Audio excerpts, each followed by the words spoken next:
It's Lucy Litch, and this is Tiny House Conversations.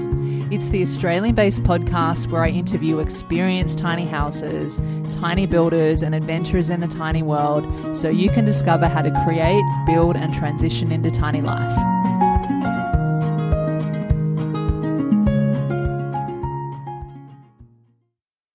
Welcome back to Tiny House Conversations. Today I had the pleasure of speaking with Jan and Kev, who are experienced DIY tiny houses, originally from the UK, but who are living in the Gold Coast in Queensland. And their tiny house journey is all about financial freedom and a lifestyle more aligned with their consciences. They self-built their off-the-grid home 4 years ago, and they lease an acre of land from their good friends. For Jan and Kev, tiny house life has been a very positive change. They've had some great experiences and met many like-minded people who they never would have met if it wasn't for their tiny house, and they couldn't imagine any other way to live. And you really get to hear and feel that when you listen to the episode today. And in this conversation, we talk about some of the perspective shifts that Jan and Kev experience from living the tiny lifestyle, their off-the-grid setup, including what they do with solar, water, and even management of their greywater. We also talked about what they love most about tiny living, all about their juice and smoothie tiny space business, which has allowed them to design their working lifestyle on their own terms. And then Kev and Jan also shared valuable advice for curious newbie tiny houses who are interested in this way of living but don't know where to start. You'll definitely want to tune in for this episode. There's lots more to come. Now let's go chat with Jan and Kev. Hey, Jan and Kev, welcome to Tiny House Conversations, and thanks so much for joining me today. Hello. Hi, Jan. So, you both live in a beautiful tiny home in the Gold Coast in Queensland. And I'd love if you're able to start by taking us back to where your tiny house story started and what was it that inspired you to want to build a tiny house together? It sort of started off, obviously we come from England originally, and we've been here about 15 years now. And it was coming from England, you're in small, tiny spaces anyway. It's not meant that way, but it's just everyone's crammed in. And it was that we come here, we got the big house, and it was just something we tried, and it was every day, every weekend, but there was always something to do, in and around the house.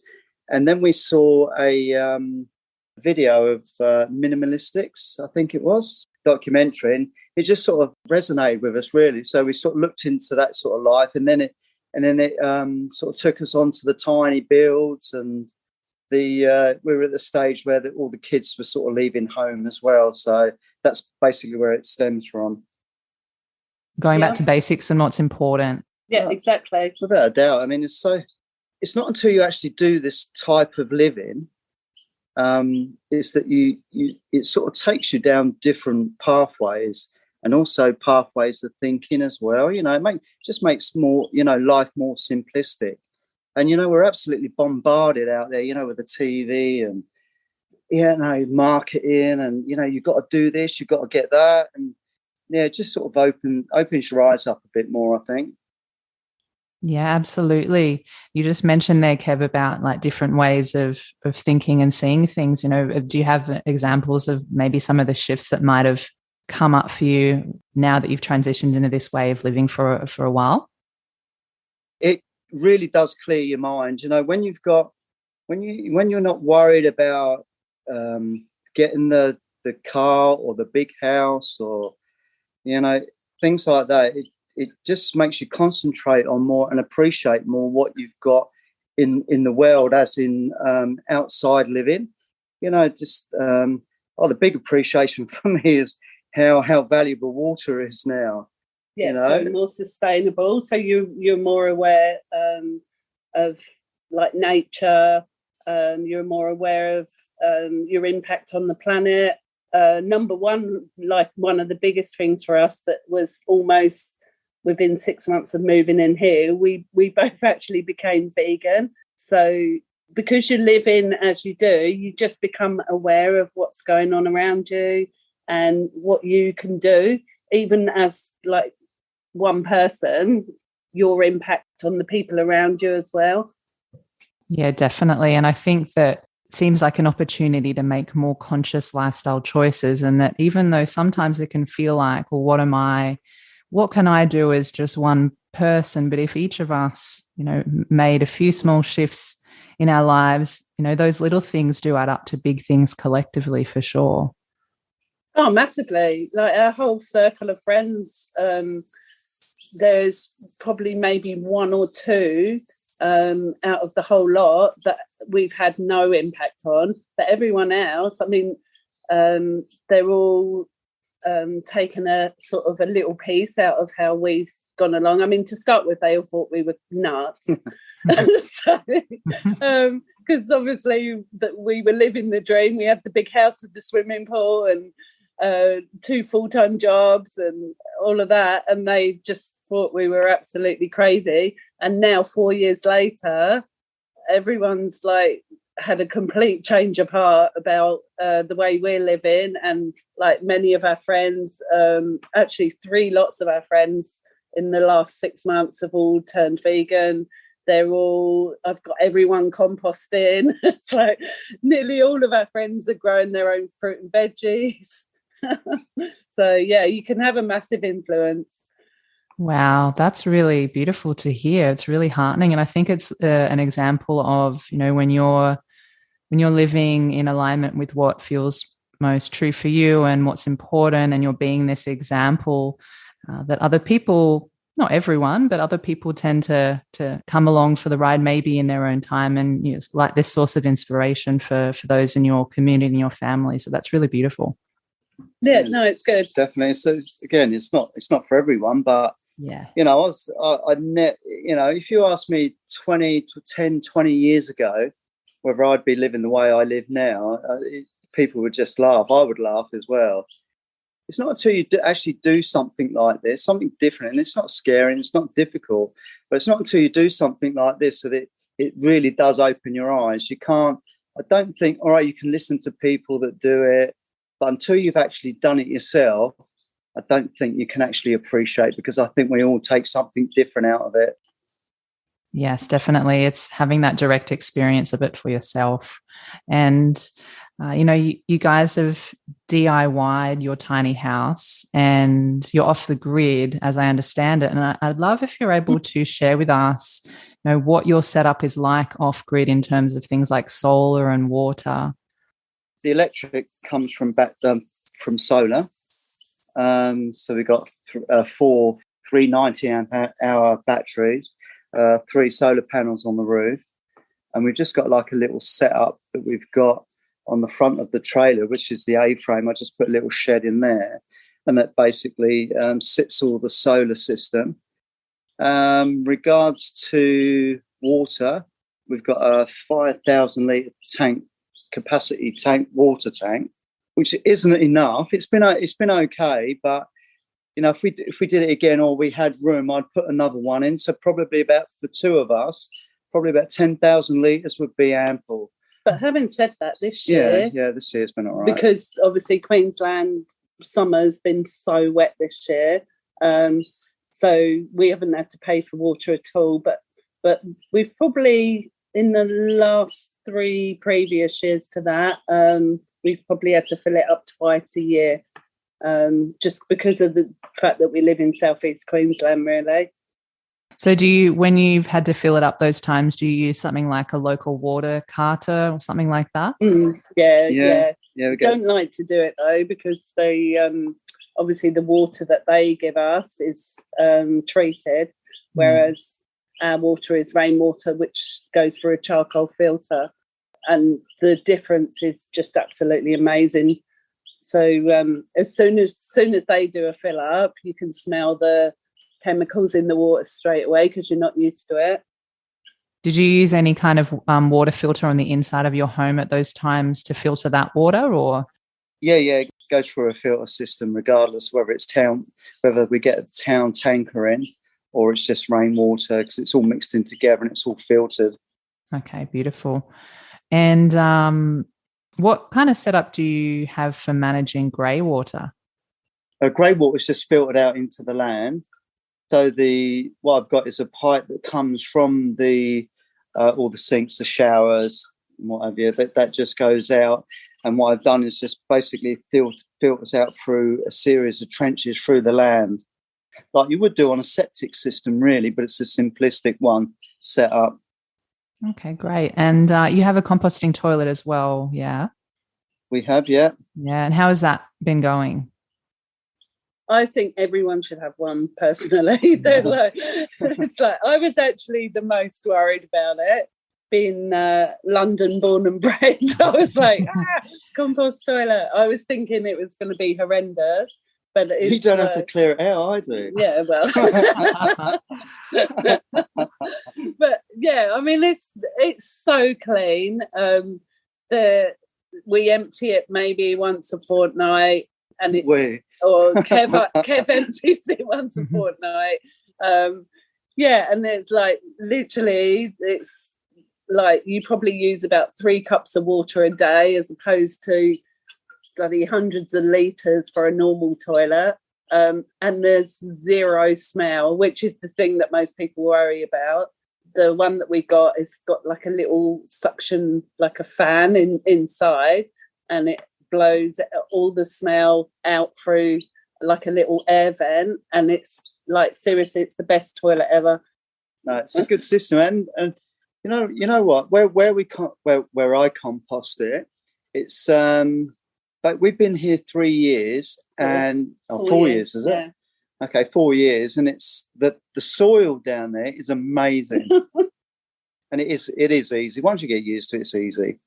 Yeah, definitely. And, you know, the environmental impact in terms of what you're saying before with all the water usage and just so much water that we're using is so incredible. And it's unbelievable that we use treated water for toilets. It's unbelievable. Like there should be some system in this day and age where you can use your greywater in your own toilet. No, I think there is now. Yeah, well, it should be regular for everyone.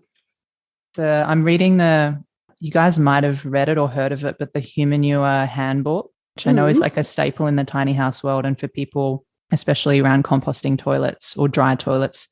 And it is astonishing at just, you know, how we got to where we are in terms of the waste of water and how we can use resources as you're saying before, Kev, to regenerate the land and build beautiful soil, which, you know, is so much more eco-friendly than, you know, just a regular flushing toilet. And in terms of the build, so what kind of materials did you use and where did you source your materials from? Were there any salvage materials? Did you use more new materials?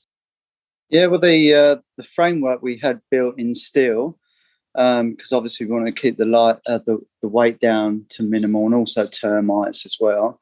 So that was really, really good. But as in other materials, yeah, we just whenever we could, we went to the local reclaim centres and pick up stuff. But fortunately, majority of what we had to use, like with the actual structural, you know, and the paneling, and that had to be new. We couldn't pick up anything, or we couldn't find anything at the time that was that we could reuse. Yeah, although we recently put or since we moved in, we've put a roof over the front deck, and that's all reclaimed. We've also built a little shed out the back that's from the reclamation yard. But yeah, the original build, almost everything was new. Beautiful. And I'm wondering as well, with your DIY build, so did you have much experience before in terms of building or anything similar before you embarked on your tiny house build?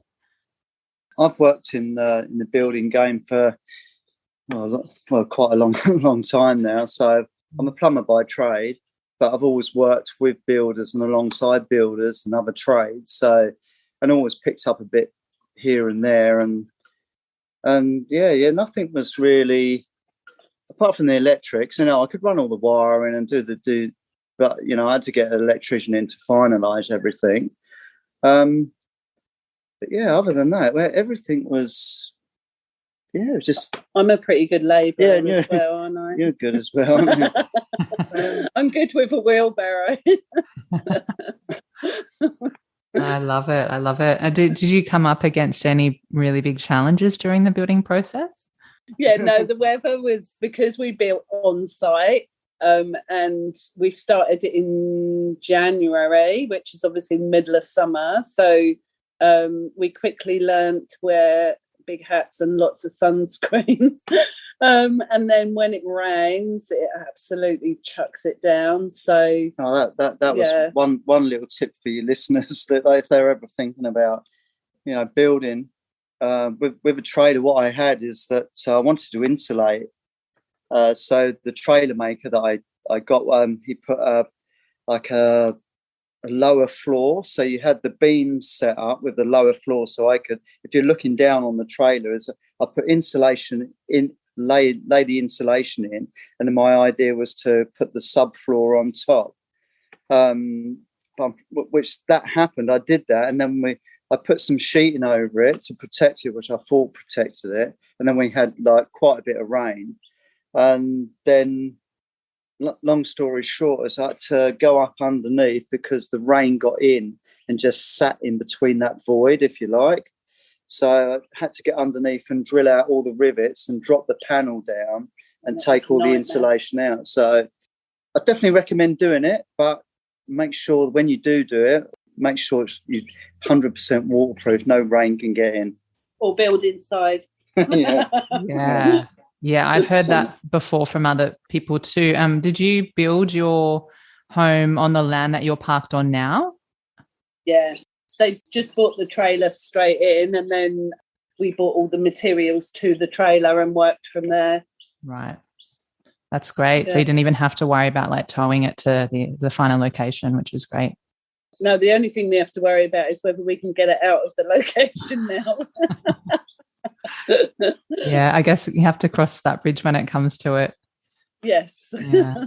How did you, just speaking of that, how did you find your parking space for your home? Because it seems to be that's one of the things that for some people can make them a little apprehensive. They want to maybe go on this path and have their tiny home, but it's where am I going to put it? It's not an option for me to buy land. It's not an option for me to maybe have someone in my life that has land. So what was that process like for you? Well, to start with, we started having a look around the Facebook pages, because there's quite a few tiny house groups where people put their land on there and make an offer to them. But then we were so lucky. We've got a couple of friends with, what's it, 10 acres? Yeah, 10 acres. Yeah, so we were just chatting to them about what we wanted to do, and they offered us an acre of their land, because we wasn't we've never done it before, so we wasn't sure whether it was going to be a permanent thing or not. So they said, well, if you want to use an acre of our land and then sort of test it out, see if you like it. So yeah, we were super lucky. Having an acre, then have you also, now that you're living there, have you expanded out and sort of built other things around you? I've got the shed out the back, down the side, but that's just to keep all the gardening tools and whatever, and the generator. And that's the other thing I would have said as well is with getting back to your previous question about the off grid, is that you can't always generate our power from the sun, so that's what we've got a generator as a backup. It also doubles up to our business as well. So just to sort of sidetrack a little bit, but other than that shed that we've built, the only other thing we've done is increase. We've got a little bit of a workout gym outside. Pull up bar on that. Oh yeah.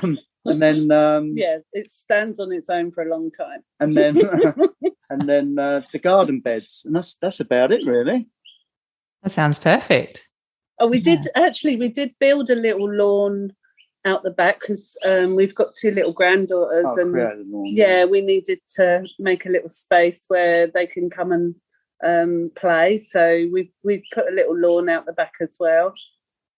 Oh, great. And speaking of granddaughters, so what does your family, your kids, your grown-up kids and all of that, what do they think about the tiny house? Oh, they love it. Yeah. We've got we've got two that live near us, and then our other daughter lives up in Brisbane.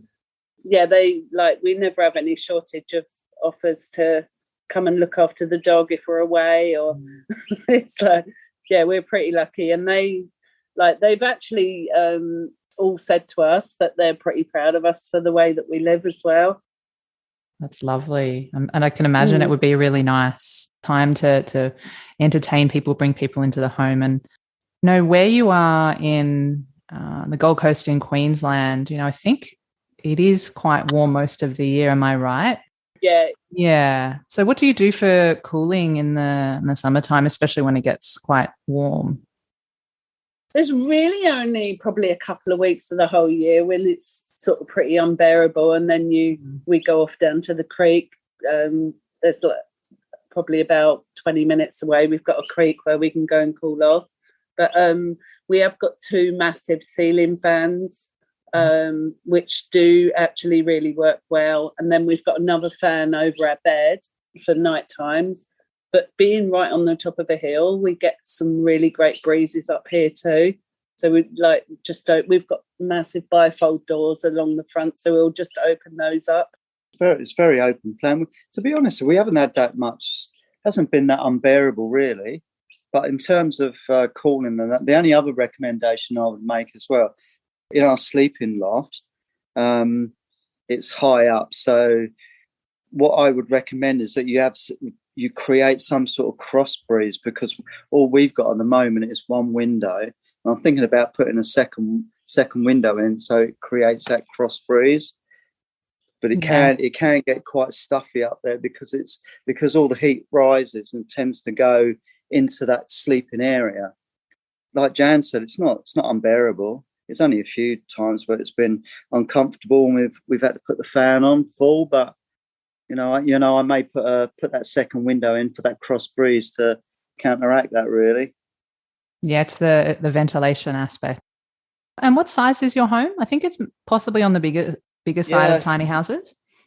Yeah, we went to the max, so it's 10 meters long by 3 meters wide, and I think it's 4 point. I haven't been asked this question for ages, but I think it's about 4.2 high, which is max. Yeah, and that's outside measurements. And that works well for you guys. Yeah, we love it. Honestly, yeah, it's great. Yeah, we do, because we got such a. Jan mentioned before, we've got the big bifold doors that we've got. Basically, just opens everything up to the outside, so the outside comes in. It doubles really the size of the living area, really, because the deck runs all along the full length of the house. So it's 10 meters long, but it also goes out. What's it, about 2.5 meters? 3, maybe. The decking. Yeah. So it pretty much doubles the size of the house, and because it's southeast Queensland, it's pretty much usable all year round. Yeah, I love that, and it's like bringing the outside in as well. Mm-hmm. Yeah, definitely.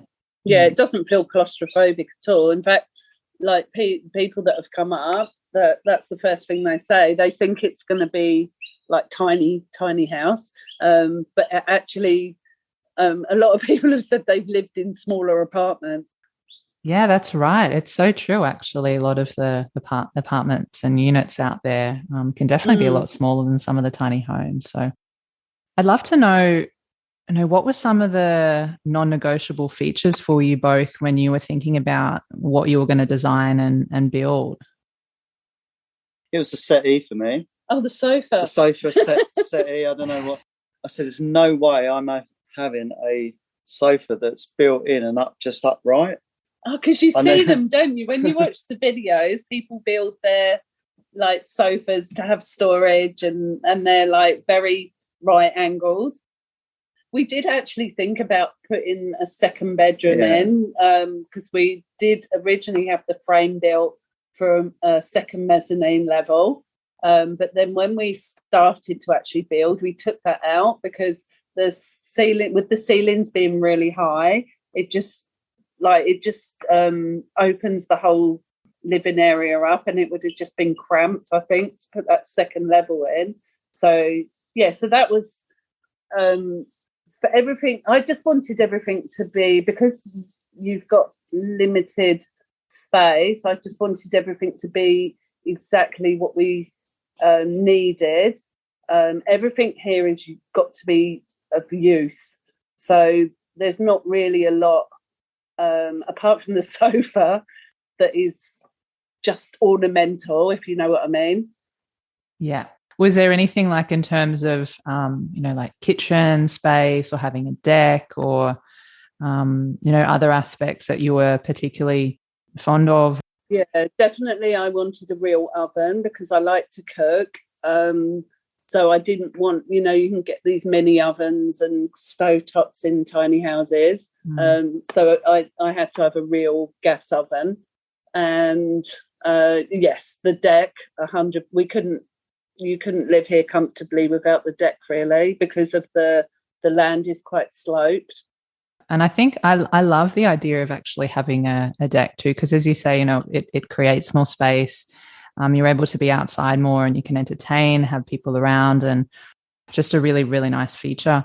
Do each of you have like a favorite aspect of your home? Oh, the view for me. Yeah. It's just it's the bifold doors. When I'm sitting in my your chair, my settee or my chair, I just love it. Opening the doors up and it goes straight out into the deck, straight out into the to the outside. I just love sitting there. And we're really lucky actually, because of the hill. We're on top of a hill and we can see the sea, even though the sea is about half an hour's drive away. We look straight out to the sea from where we are. So you've got all this lovely forest in front of us, and then it's just very peaceful is the word. Yeah, I love that. It's like the small and the simple things, right? And the nature, and comes back to all of that. Yeah. You're disconnected but connected at the same time. That's the sort of feeling you get up, when you're doing this sort of thing. Absolutely. It's like disconnecting from the modern world, I suppose, in many senses of the word, whether it's from technology, whether it's maybe being further away in a rural area, but then that brings you so much more connection to what is really important and really where we came from, which is the natural environment. So that's a beautiful insight. And I'm wondering what the overall cost of your build was. Originally, I reckon 60,000. Yeah, originally, it's a bit, basic build, I'd say, and then obviously we've added, different bits and pieces and that. But 60 plus. No, I think what was it? Somewhere between 55 and 60. Yeah. That's great. Yeah, that's amazing, really, for what we did everything ourselves and that, but yeah. If you were getting someone else in, I'd dread to think what it would cost, but. We were lucky. I mean, our kitchen, we got an amazing deal on. It was in a sale. So that saved us an absolute fortune. Things like the water tank, which can cost a fortune, we picked that up secondhand. Decking was secondhand. Yeah, the decking was secondhand. So there's definitely, I mean, I'm a big one for sort of shopping around on the internet. We found the doors for literally half price. Just shop around and sort of if you're going to build, just keep an eye out for bargains, really, and then that keeps your costs down. But obviously doing the labour ourselves, because I reckon over half your cost, if you're getting someone else to build it, it's got to be labour. Oh, it is, without a doubt, especially because tiny builds are probably more expensive than a normal build per meterage. Yeah, because it's unique. Everything's unique on it. But cost wise, it's the solar system costs us just under 10 grand, I think it was. So that was a big chunk. And then obviously you got the trailer that the house is built on. I think that was around about 9,000 as well, I think, if I can remember right. Yeah, it was. Yeah, around about 10. Yeah. But yeah, Jan's good, as she said. She's good at seeking out bargains. What do you love most about this tiny life that you're living? Is there something that... Number one is financial freedom. So like the way that we literally work maybe 2 days a week now. And because we've barely got any bills, we can do that. Whereas obviously if you've got a huge mortgage and you've got car payments and you've got things that you think you need, but even silly things like our wardrobe is really minimal now compared to what it used to be like. So we're not spending every week on new clothes and shoes and stuff like that. So even those tiny little expenses, or you think they're tiny, they're not when they mount up. So when you do work, that money that you've got is being spent on important things like maybe, well, it used to be travel. And if there's, like, obviously we've got grandchildren now, so we can spend a little bit on them and not have to worry about it. So yeah, financial freedom. Perfect. I feel like that is one of the main benefits of this life, with so many other things as well. That's great. And I'm also curious, so is there anything that's maybe not working for you, or was a big adjustment when it came to transitioning into small space living? When we've got like a really, really rainy season, and we've got the doors shut, you do, maybe without the outside, you feel a little bit enclosed, but that's like, seriously, that's not a big problem in the scale of things. But I just thought of one. Oh, go on then. Swimming pool. If I could get a shipping container up here, I'd put a swimming pool in. That's a great idea. Shipping container. Yeah, that's it. But actually, we've got a friend who lives in Gympie. Actually, I think they built a swimming pool out of a container. I think there's a company that actually does it. It's really good, really great idea. But anyway, that's it. No, that's great to hear. I mean, for some people it can be a bit of a transition, and others are like, it was almost like you just never missed a beat, and it was, really easy to transition. So that's great to know. And, since living this tiny lifestyle, what one of the most valuable lessons that either you've learned about yourselves or just about life in general through being in a tiny house and living this lifestyle?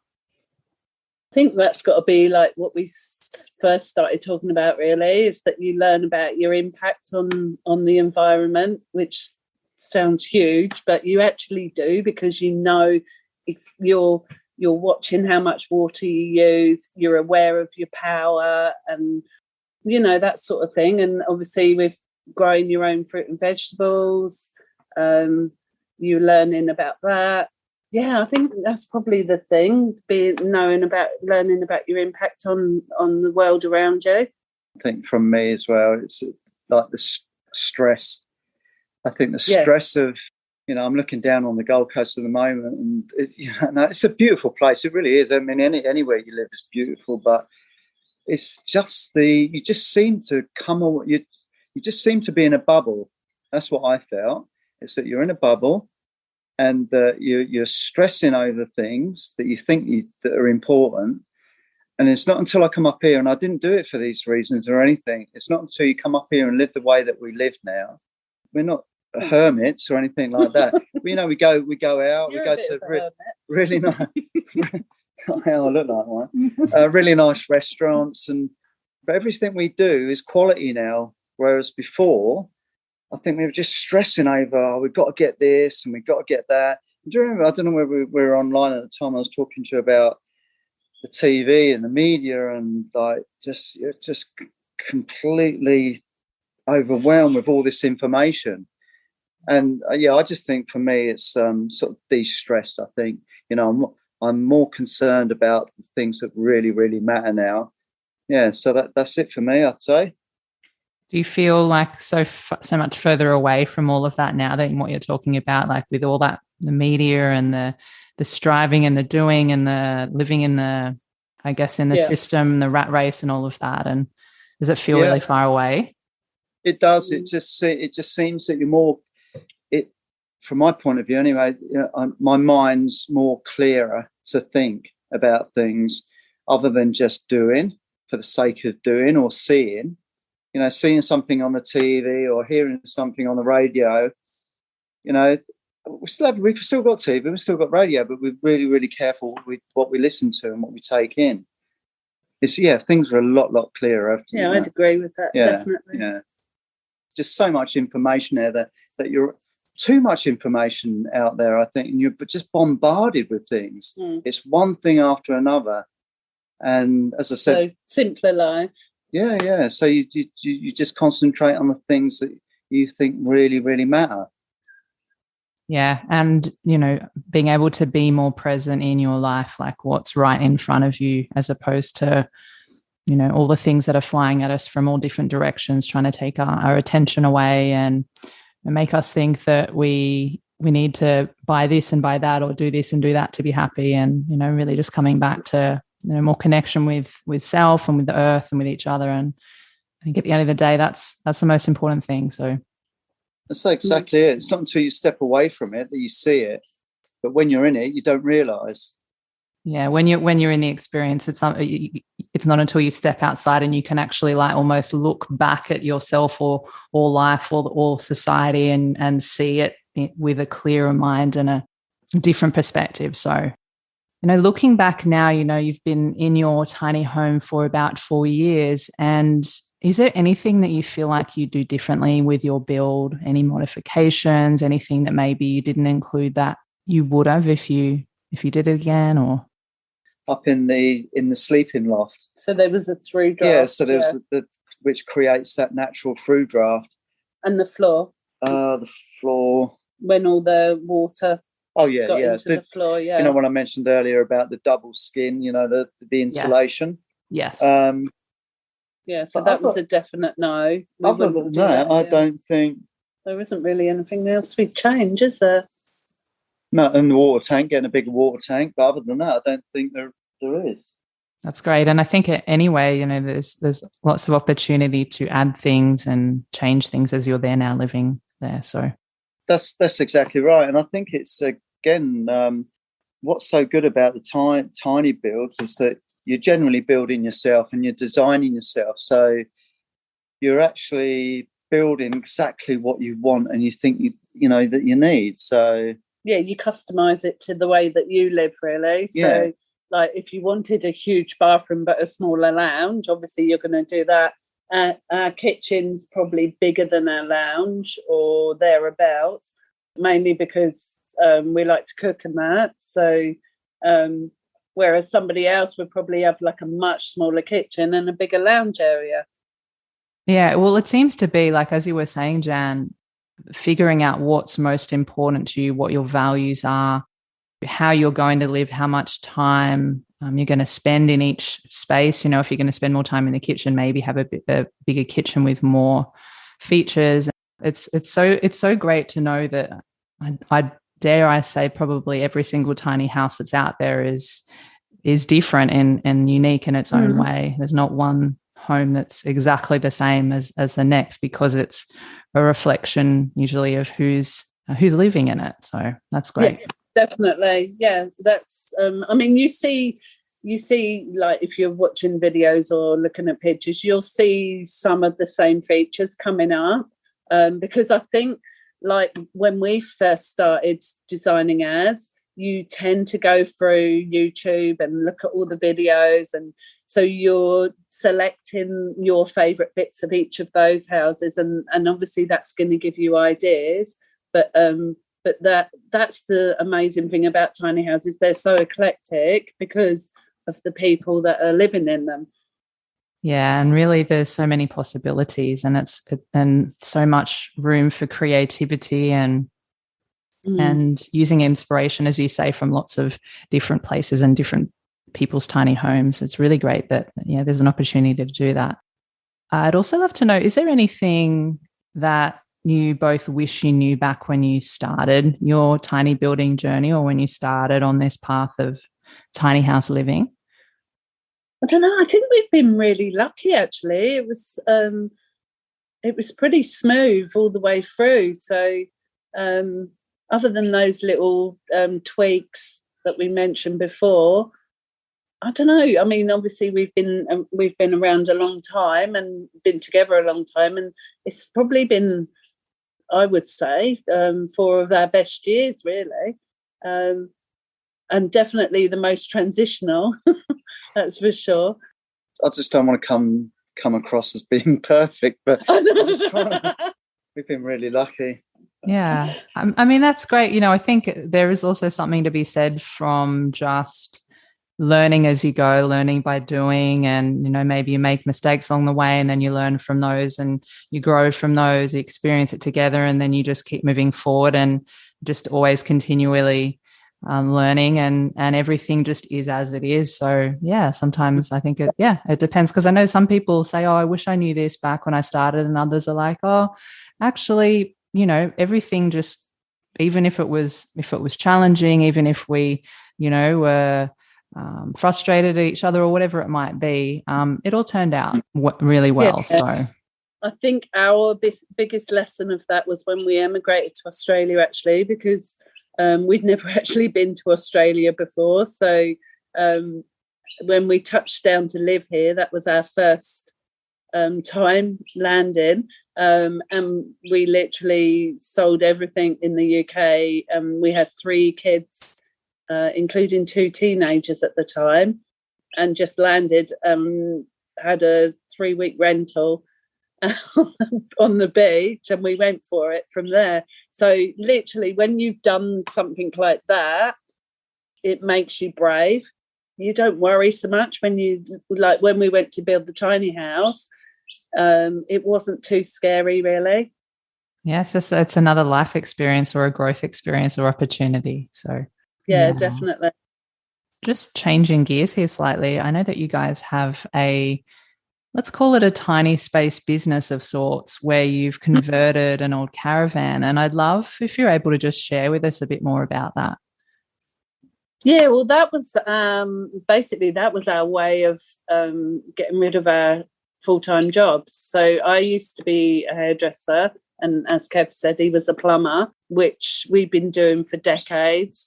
And we just wanted to find a way that we could work less, but obviously still be able to pay the bills and that. So we were actually sitting down near the beach in Burleigh, down on the Gold Coast there, and we were having some fish and chips, and next door was a juice bar, and it was unbelievable how busy it was.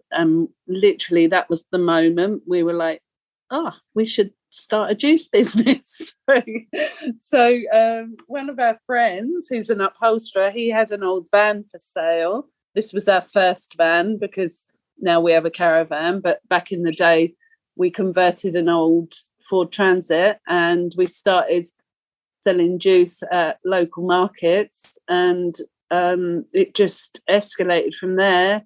And 8 years later, we've had our caravan for 5 years now, and it's so it's really popular. We do the local markets and weddings and parties, private events, but we try to just work on Saturdays and Sundays, and that's how it works. That sounds great. It's like you've designed your own lifestyle even around what you do for work, and something that you're passionate about. It is great. Like, it's obviously, when we do work, it's really hard work. Yeah, we do enjoy it. It's a really good thing, and we've met some amazing people as well. But it's kind of cool that you get to work in a small space as well, in a converted caravan. It kind of feels very aligned. It fits in perfectly, yeah. And she's a lovely van as well. You have a name for her? We don't actually. We shouldn't we? Yeah. As we wrap up the conversation today, Kev and Jan, so are there any other exciting projects coming up for you this year, or anything else that you'd like to share with everyone that's listening? We're pretty chilled at the moment. We're just sort of enjoying what we're doing. Don't sort of feel the need to move on, really. Just loving where you are. Yep, we do. Just happy with where we are at the moment. Yeah. Are there any, final words of wisdom for maybe anyone that is curious about this way of living? Maybe they want to build their own home, or maybe they want to have it built for them, but they're not really sure where to start? Well, first of all, I would suggest stop thinking and talking about it, right, and just go out there and start doing it. There's so many people like ourselves. There's YouTube channels, podcasts. There's so much information out there, and we all help each other. So just go out there and start asking, or even I think that you can actually stay in places as well. So you can actually. That's a good idea. I think you can. We would suggest is that if you're really, really unsure and you're differing a little bit, is go and do an Airbnb at a tiny house, and just live there over a weekend or maybe a week would be better. But just rather than talk, just start doing. That's all I would say. That's great advice. So take action and go and experience it for yourself. It's true. I know that there's quite a few places now where people are putting tiny houses on Airbnbs and other platforms online like that, where people can go and experience it for themselves, get a taste, and see if it is actually something that they would like to do on a longer term basis. So that's really great advice. And where can people find and connect with you online? So we're on Instagram. We haven't got a Facebook page for the tiny house, but that's Y Tiny House. So WHY Tiny House. And also your smoothie and juice business. Yeah, so that's smooth juice _ for Instagram. Okay, great. Well, I will put everything in the show notes for anyone that wants to come and say hi and check you out. And, if everyone listening, you can find the show notes at tinyhouseconversations.com. And Jan and Kev, thank you so much for your time today. Thank you for sharing your stories and your experiences with us. I know that the tiny house community and, those that are curious about this way of life, I think will really appreciate it. So thanks again. It's been a pleasure. Thank you. Beautiful. And if you're listening to this episode today, thank you so much for taking the time to hang out with us. And if you want more Tiny House Conversations, I release new episodes every Thursday. So make sure you hit the subscribe button, and you'll know exactly when the latest episode is live. And we'll see you next time. Hey, Tiny Lifers, thanks so much for listening. And before you go, one of the best ways to support this podcast is to share the love. That way I can keep bringing you more valuable tiny house conversations to help you on your own tiny journey. So make sure you head over to Apple Podcasts or wherever you're listening to this episode and leave a 5-star rating and review. Thanks so much in advance. I appreciate you, and see you in the next session.